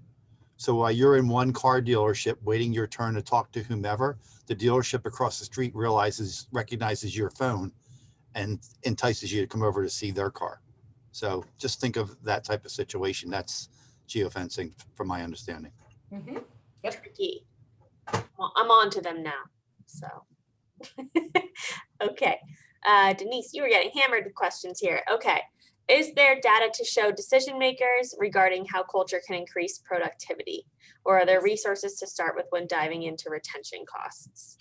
Diving into retention costs. So I actually have a cost of turnover calculator. If people reach out, I can send that link for that. I do have a cost of turnover calculator, which is really basic, which we really got to start with anyways. So that's a good resource, because if you can show what it's killing you, them to go, there's your retention part. But as far as decision data to show decision makers regarding how culture can increase productivity, you know what? Bottom line, when people are happy, they work harder. I don't even know if you need data on this, folks. Think about it. When you're happy, you're more productive. When you're not happy and you're not engaged, definitely it goes down. And actually, I just had a statistic that I did at our local college, and it was insane. When you do not have an engaged person, because I was actually teaching on this, it was emotional intelligence, and it was actually about engaging with people and keeping them engaged. Are you focusing on their strengths or the weaknesses? And it was like, if you focus on their weaknesses, you lose like 70% of the people. Where if you're focusing on their strengths, that's that positive culture, you're retaining them. So there are definitely, it's out there. I would literally Google it if you're trying to make your business case, but I would be surveying your current employees and asking them, how could we create a better positive environment? Get their feedback, see what they think. They might give you some great ideas. You definitely should be having an engagement team and a retention team. On both of those, you need people who have been there for a while. You need fresh blood, people who haven't been around and have come from other organizations to see what they've done to retain people. So I would definitely be having those type of committees, get them together once a month, give them pizza at lunchtime, and get the flow of ideas going. So that's what's going to create a good positive culture. And I'll make a quick plug. If you, for whatever reason, cannot get an engagement and retention team formed within your own company, on our industry partnership, we have a talent attraction and talent retention action team that you can join and sit amongst your peers and talk about all of these things. So yeah, you should have one in your company, but if you can't or you don't, you can certainly start here with the IP where we can share peer-to-peer. Plug over. All right, let's see, going back into the questions here. Another one from Alexia. Could you just tell us a little bit more about your company and why manufacturers will engage with you or utilize your services? So they engage with us because we're actually a nonprofit, actually out of Michigan. So all of our shows like East Tech, Fab Tech, that's us. So sometimes it's events, sometimes it's our Manufacturing Engineer magazine or podcast. We have members, but I'm in the learning and development side. So companies reach out to us when they are trying to onboard, create an onboarding program, or cross-train incumbents to say, hey, how can we make this better? Can you do an actual audit and validation to show us our gaps? And then they'll come to us for the resources, whether we have 500 online manufacturing courses in machining, welding, maintenance, or it's a, hey, can we have someone on site do it? So kind of be your second string on that. So that's why they engage and they reach out to me. They're either building a program or upping their game on their program for onboarding and cross-training, or they want some of our online resources. We partnered with actually Lincoln for all of their ULink curriculum across industry and schools. It's all the Lincoln welding curriculum. So so people don't have to start from scratch. But kudos to Stacy and their company. That was awesome. They did that because they're doing all the right hallmarks of recognition, doing an internal training program and building their own. That's the hallmarks of best practices. Stace, you're going to be in her presentation next before you know it. I don't know that I can keep up with her, Ellen. Many of us can't. I like that she said, I like Denise that you said you drive fast as well. Everything's fast for you. Yeah. Any other questions? I think that's everything I had in the chat as of right now. I do have a couple prepared questions. I'm going to just choose one and then we can wrap up the Q&A unless I see other questions come through.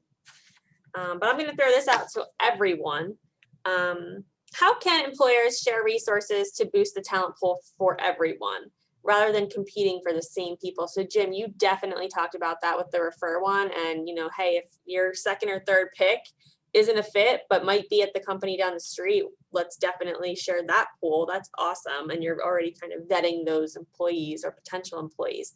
Any other tricks up your sleeve for any of the other panelists on how to really help one another, especially in this IP model where everybody's coming together and sharing best practice and peer-to-peer? What are some things or other thoughts or ideas you might have in this? Well, one right now, our CurLink in Chester County is running its second face-to-face job fair for manufacturing and distribution companies. So on one hand, they're like, oh, well, what are they paying? You know, well, what they're paying is what they're paying, but there's hopefully enough jobs and interests that you can have a joint event like that. So we have 5 firms, maybe 6, and we had 7 last time, including 2 virtual, participate in a job fair where you were going after and targeting people that had the skills that you wanted, not only prior manufacturing skills, but also graduates of Chester County's had a manufacturing boot camp where by design, we targeted people coming out of hospitality, out of retail, because they were used to being on their feet 8 to 10 hours a day already. They were used to working second shift or strange hours. And it wasn't foreign to them. So we were able to show them up front over a few days what manufacturing is like, what you're going to be asked to do, and generate that interest and then make them available to those employers. And I just want to jump in. If you're going to do a career fair, please take people that show the diversity of manufacturing. Please do not take male, stale, pale. Do not do that. You got to show them all the faces of manufacturing so you can attract that younger generation. Just saying. If I offended anybody, I apologize. My new buzz term, male, stale, pale. All right. All right, I'm gonna give you guys one more question as a bonus round, and then we're gonna wrap up the Q&A unless I see anything else trickle through the chat. And so this next question, what are some of the biggest changes you have seen in candidates over the years, and how have their expectations of the employer changed?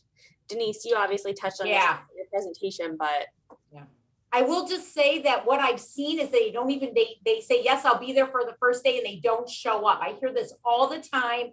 And this is why I tell my HR managers, text them the night before, talk to them this way. This is how they communicate so they show up. I've seen a huge thing where they just don't even show up on day one.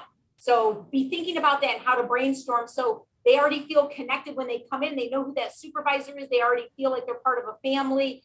Just be thinking about that. I've also had the manager make that phone call the night before. You know, so looking forward to having you on board, Jim, blah, blah, blah. So you already feel a part of the team. Yep. I had one more question come in. Oh, go ahead, Darlene.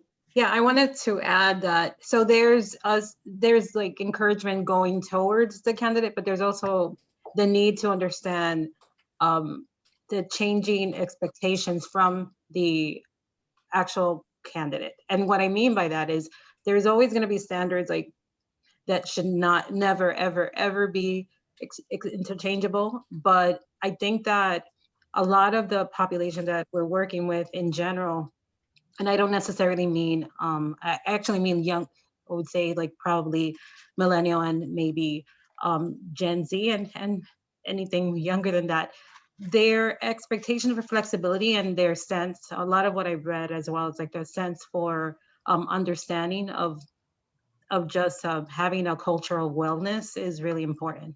Just like mindfulness and wellness, and just something that we, there shouldn't be just a single formula for what we expect, and in terms of there's what we need in order to meet production and in order to like fulfill, but then there's like how to really encourage people that can be here for another 20 to 30 years.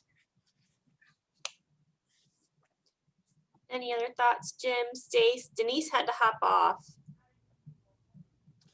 The only reminder I'll make for people is that in my experience, counteroffers don't work for very long. So unless you know you need to buy that person, last time I ran the data, it was over 90% of people who took a counteroffer left within 6 months anyway. I realize sometimes a person might be key, but recognize you're probably only buying a few months, and the counteroffer is not going to solve the problem that had them look in the first place. Agreed.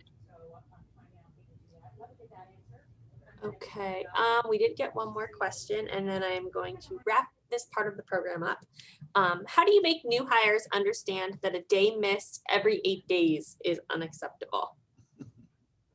No, it's not a trick question either. So I usually have the team that they're working with, let them know that the team's depending on you. I mean, most people will do work for others more than they will for the company.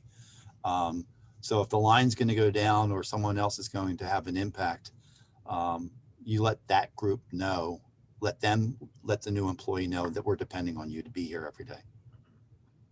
I think I would also ask if there even wasn't a need for a schedule change. Do they need a schedule change, or is there something that we can do to help them improve their schedule, the whatever's going on, like the personal level? Because I don't think there should.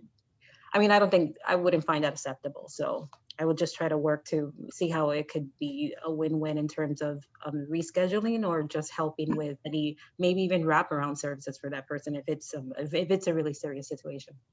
That staggered start helps too, especially if someone's had a gap in employment. They come in 2 days the first week, 3 days, and that will help them get back to it. So I'll add, you could look at that question or that issue a couple different ways, right? From how did we do when we did our hiring selection, and how did that process go? Or the disciplinary, or do they need a flex schedule? I'm going to take it a different direction, and it's something that our leadership team here has been talking a lot about, and it's developing employee connection. So the connection starts at day one with that first onboarding experience. And how do we take it from giving them all information and throwing so much about the company at them to, hey, tell me about you. Hey, how's your, tell me about your family. What do you like to do when you're not working? And really building that connection between people and between teammates. You're less likely to disappoint your team or your supervisor or your manager if you have a strong connection to them. So it's just something that we're starting to really dive into. Don't know it's going to help, but I think we have to start looking at issues like that in a much larger, from all angles and very creatively. Stacey, I would agree that, the connection there will create accountability, because folks won't want to let their team members down if they really do care for one another and know what's going on. And, I think something that we all talked a lot about over the last year, but don't want to lose sight of, is we're still coming out of a pandemic with a lot of layered issues and just challenges. And I think for many of us, there'll be kind of residual, whether it's burnout or just challenges that we might not even know we have going on within ourselves. So I think that empathy and just kind of looking at things through that lens is a really great approach to take. All right. Thank you so much to all of our panelists, speakers, and presentations. They were all incredible, and I think gives us a really great scope of really best practice across the board. And I think we can really all take something away from all of these presentations. We will make all of the slides and some of the resources discussed available to the group. There is still another half an hour of this meeting, I know. How do you follow up all of those great presentations? But this is the meeting part of our meeting, and we want to make sure that we go over our action team report out. So just a quick review before I kick it over to Karen. RIP determined 3 different action teams that we decided were going to be subcommittees of our larger IP group. And those are talent attraction and retention, marketing, and using the Meet Grid or Reading brand to market both our region and manufacturing. And then our third action team, as it stands now, is our manufacturing summit planning group for 2021. So we've had initial meetings with each of those action teams since our relaunch. And so each group has had some some great discussions about what they want to see happen within each of those teams, but also some priorities to move forward. So we want to be able to report those out today. And just so for those of you that are on the call that aren't a part of an action team, you are always more than welcome to join. All you need to do is just let us know, me specifically, if you want to shoot me an email or get a hold of me through the chat today, whatever works easiest. If there's an action team you feel passionate about or you're interested in, let me know and we'll get you looped in. And at this time, I'm going to have Karen Norheim. She is our IP co-chair and president and COO of American Crane and Equipment Corp.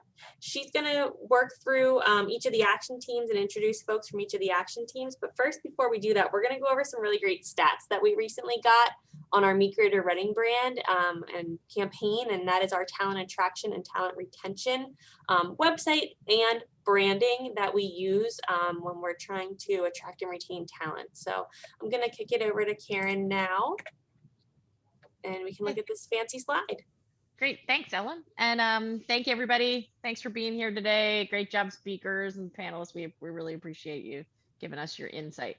All right, so we some of us who were talking on a recent meeting, we're talking about statistics and finding out how we were doing. And so Ellen and the group have delivered. And so what I want to do is just go through the stats that we have here for the Meet Greater Reading website. And this is from April 1st through June 6th. So for that time period, we had 316 outbound links. So that is people clicking on a resource from the website going out, whether that's job posting sites or other things that we have there to deliver to them, which is great. And this is, if you look at this, so we've got April to, so we're looking at 2-month time period. So that's actually really decent traffic. There's been 35 form submissions on the website. For the Facebook ads, there's been 8,735 clicks. As far as downloads on the Greater Reading site, there are 135 job guide downloads and 47 of the toolkits. And Ellen, am I right? The toolkit is for potential employees or employers, or is it both? So the job guide certainly is geared towards potential employees, those looking and seeking for jobs. The toolkit has a number of resources on there. So I would say probably more employer heavy with the tool. Great, we're still getting interaction. Our Google display ads, we had over 1,800 ad clicks, which is excellent for a 2-month period. And then the website views total, we had 10,738 visits, 112 to the toolkit page, 942 to the manufacturing employer page, and 4,777 to the work in Greater Reading. So great to get some actual statistics and to see that we're progressing in the direction we want to.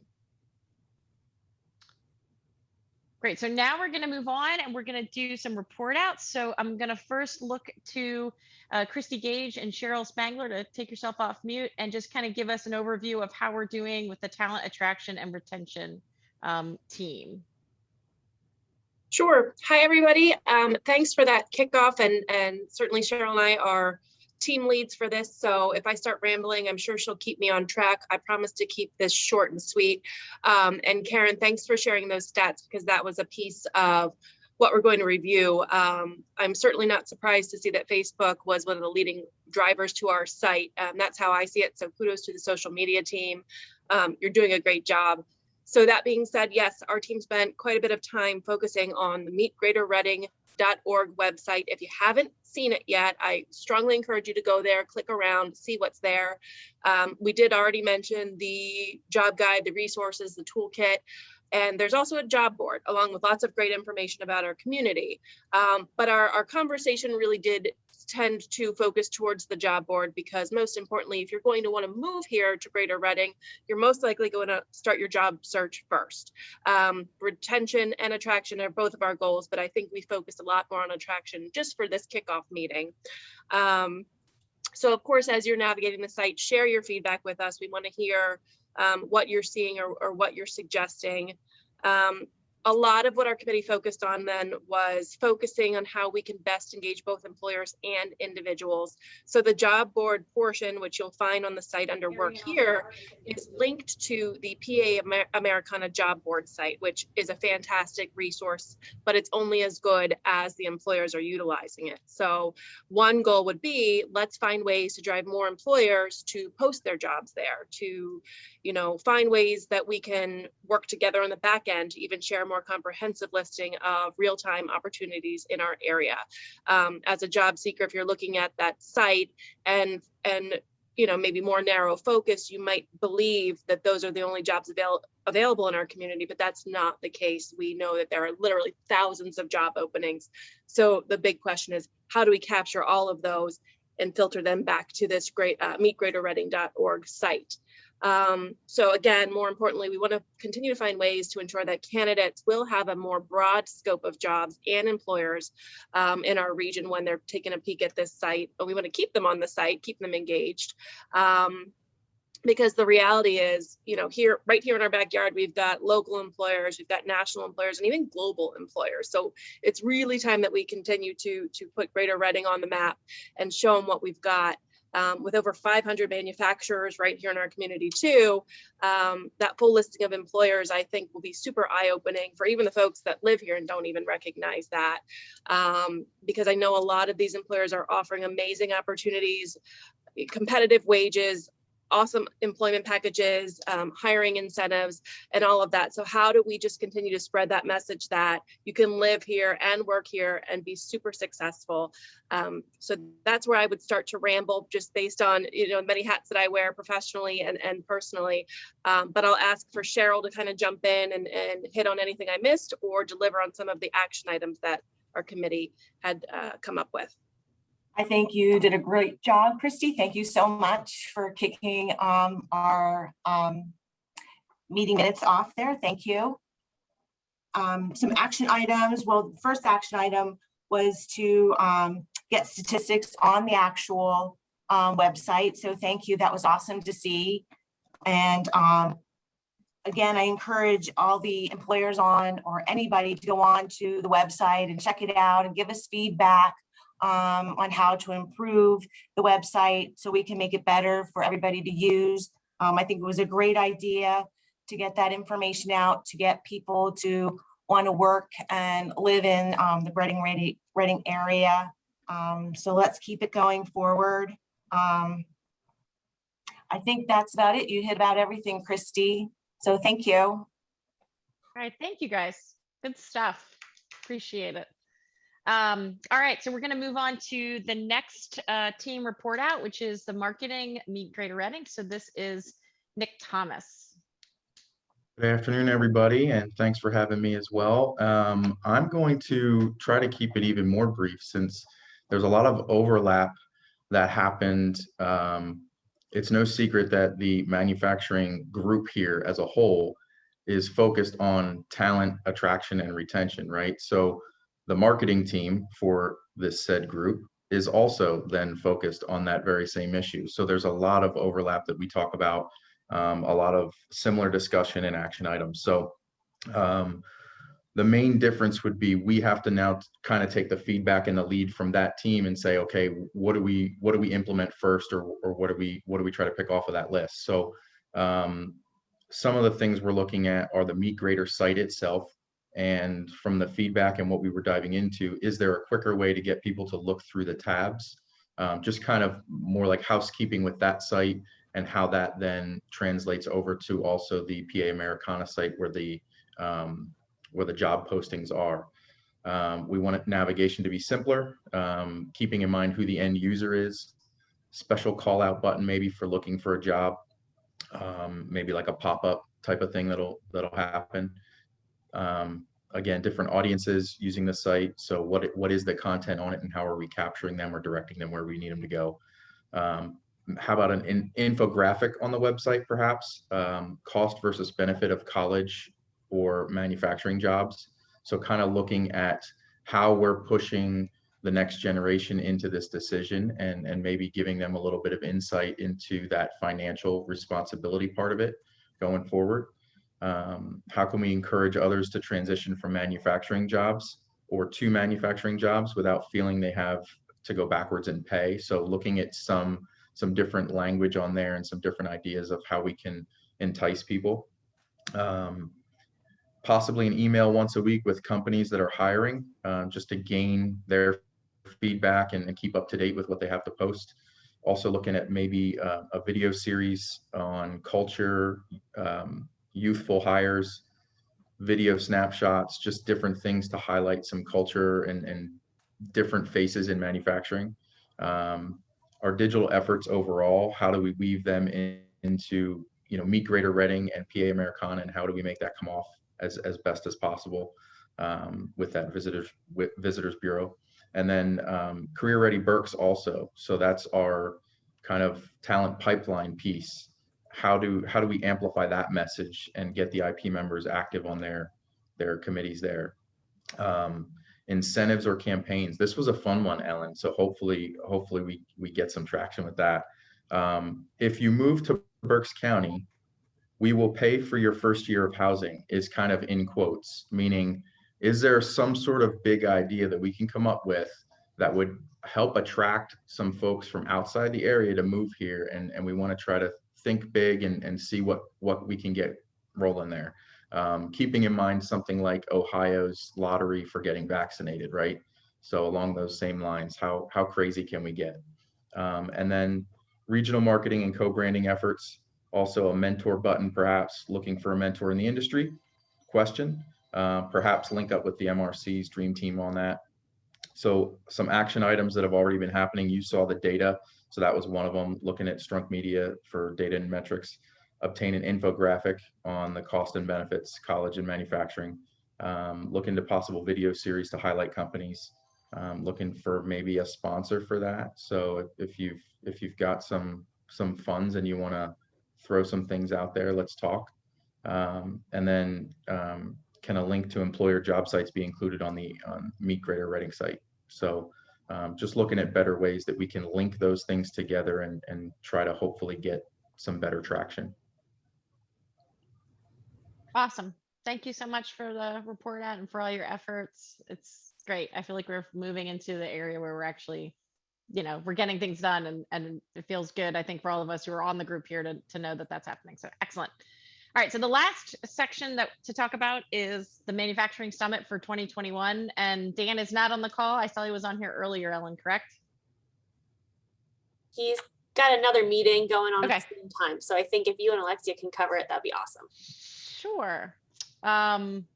Alexia, I can start and you can chime in. I mean, I was going to just kind of look at the minutes that we had. We just had an action team meeting on June 1st, where we were discussing the previous year's Manufacturing Summit, which had 182 attendees, which was brought in a virtual event that you can watch the speakers after the fact. We're talking about this year doing some sort of hybrid, in-person and virtual if possible. We talked again about previous things we've done in the past, getting employers and providers somehow with tables and booths, trying to see if that's what we want to do, and talking through October is going to be the date. I think we decided on the date, currently holding October 27th, and the in-person location, we're looking to potentially have it racked. So we're trying to identify speaker and panelists. So this is a great call for all of you out there. If you know someone or know you yourself are a speaker or have listened to a great speaker, we're looking for potential people to present on the following topics. Some would be technology, as far as onboarding technology, using new technology like AI, VR, or things like that. Like one speaker had talked about AR, VR, and MR, mixed reality, things like that. Talent attraction, retention strategies, again, furthering that discussion. We're also looking for potentially having someone to speak on the role of the company culture and using that to attract workers. We had a lot of conversation around that today. So speakers on those topics. We're always interested in case studies of businesses and how you've been successful. So if you know any of those or you're willing to share your story, please send it to us. We can consider it as part of that. Other items were talking about some of the premier programs that are already out there, like the Dream Team, some apprenticeship models, career ready Berks, what's so cool about manufacturing, discussions on incumbent worker training, the skills gap. And so there was kind of a discussion on workforce skills summit information and also stats and data for employers and also technology, cutting edge, which I love. I think it was Denise, the first one. She speaks my language. I mean, we were talking about Amazon ads and YouTube ads, and you got to think about TikTok and social media. I think that's true. And I think getting some of these cutting edge ideas and finding one or two nuggets, that's again, something that we're looking to incorporate. The other discussion was potentially scholarship dollars to maybe give some awards out to the area, again, in a way to get recognition and get names out there of different manufacturers, just to the general public too, to say, 500 manufacturers in the region is awesome. How do we keep spreading that good words there? So Alexia, what did I miss? Yes, ma'am. I was thinking to myself, how are we possibly going to cover for the behemoth that is Dan? And I think if we just say silver tsunami enough, we'll be good. But no, I think you did just fine. Something that really stuck out to me in our last meeting was how, towards the end, we started talking about how to really truly function as an IP, or employers within an IP, right? So how do we make progress and how do we affect our environment as a consortium of employers? And, you mentioned a scholarship. That's something I've been thinking about for a long time, as well as, possibly coming together and creating sort of a consortium apprenticeship program, ideas like that. And so, I love the idea about, offering awards to, innovative manufacturers and maybe even particular employees. So I think we're going to have to make a lot of traction as members within the IP to be able to then report out, on those kinds of things, at a manufacturing summit. So if ideas like that and participation like that really resonates with you and you're looking for something to be a part of, and you haven't yet signed up for an action team, Ellen did provide the link to sign up for a team in the chat. So it's a high recommend. I'll just give you one caution. I'm pretty sure I signed up for the talent attraction team and somehow I'm also on the manufacturing summit team. So no guarantees, but just a couple follow-ups. So for action items, what this particular team is working on, the manufacturing summit team, is we're going through the topics and really trying to decide, what's going to be included in this summit. And last year we chose, last year we went with a theme. So we're deciding, do we have enough sort of related topics to pick a particular theme, or are we just kind of put some stuff that makes sense for the time together and offer that? Karen mentioned, you mentioned that we have October 27th as a hold the date, and we're really hoping for RAC. It's just worked out really well for a lot of our activities that we've held there. We also need to start throwing out ideas on particular speakers, maybe choosing finalizing topics probably comes first before that. But then of course, we need to pick some really good speakers to represent those topics. I'm sure there's going to be a panel component. So really just kind of lining up, that panel. And then, of course, there's all the fun part with, setting up the budget and fee structure and all the fun stuff. So, if you haven't signed up for an action team yet, I'm sure the manufacturing summit team, could use some additional participants or any others. Really, what do you feel passionate about? And sign up for that. We can certainly use your help. So I think that kind of wraps it up, right? Well done. Great. Nothing else to add there. So I think we are clear. We can turn it back over to Ellen. Thank you. Well, thank you, everybody. Like Karen said, it's nice to really see folks deciding which action teams they feel passionate about. Sometimes we just decide that for you, like Alexia. But I think, with the focus that we have now and really having chosen, our specific areas of priority, we're able to now really move the needle and make some things happen. So we look forward to continuing to do really good work the rest of this year and moving forward. But we can't do that without the employer weigh in and the employer buy-in. So we really need you to show up on these action teams and give us all your great ideas so that we can then implement them and make things happen for you. What I would like to do now is just go over a few very last housekeeping things moving forward. And again, hoping to get some more engagement from our employers. I want to make sure that you're aware. We have action team meetings set up for every month. They're going to be monthly through the end of the year. certainly make what you can. And so if you were interested in any of the 3 action teams you heard about today, the next meeting dates and times are up here on the screen. I'll be sending these slides out, and if you have any specific interest, you can email me at any time and I'll get you looped in to both the schedule and any old minutes from any of the meetings so that you feel prepared to come into these action teams and make an impact. So as you can see, end of June, early July is our next round of action team meetings. We also have 2 remaining all IP meetings.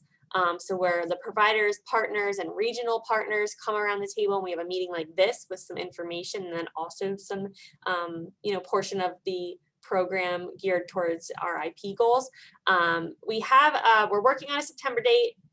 Karen and Jamie are our co-chairs and they are busy people. So we will get back to you and we will make sure that you have a save the date very soon on a September date. We did choose a November date. So definitely put November 17th on your calendar a while and we'll choose a time shortly. So those save the dates will go out soon. You'll see a newsletter coming out next week with all of the meeting resources from today. I'm going to reach back out to our speakers, maybe get that cost of living, or I'm sorry, not cost of living, the what was Denise talking about?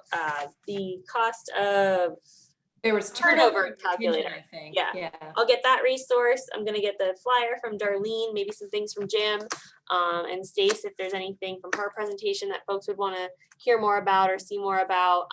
But certainly we'll get all those resources out next week in a newsletter. There's also going to be the survey. I did put, once you have the slides, you'll be able to click on that click here button. But the survey link is in the chat.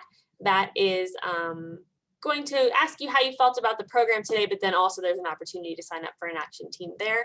And then we don't want to forget to remind you that there is a ton of training support, incumbent worker training support out there in both our community with what Jim presented today from Chester County and the Hire One program, and just there's so many things and resources and dollars, and there's WedNet, and there's what our Berks County Workforce Development Board can offer. So there are a number of things that we can be doing to offset the costs and just the burden of training for your employees so that we can really help you make plans for each one of your employees to advance internally and to really show them some of the love that we talked about today on this call. So if you have any questions about navigating any of the training dollars that are out there, please reach out to me and I will point you to the correct or appropriate program or initiative that might be a good fit for you. So we don't want to forget to tell you that. Also, for many of these programs, they have a June 30 end of year, and some of these programs still have dollars to spend. So now is a great time to get a hold of us, and we can also educate you on training that's available going into next year. So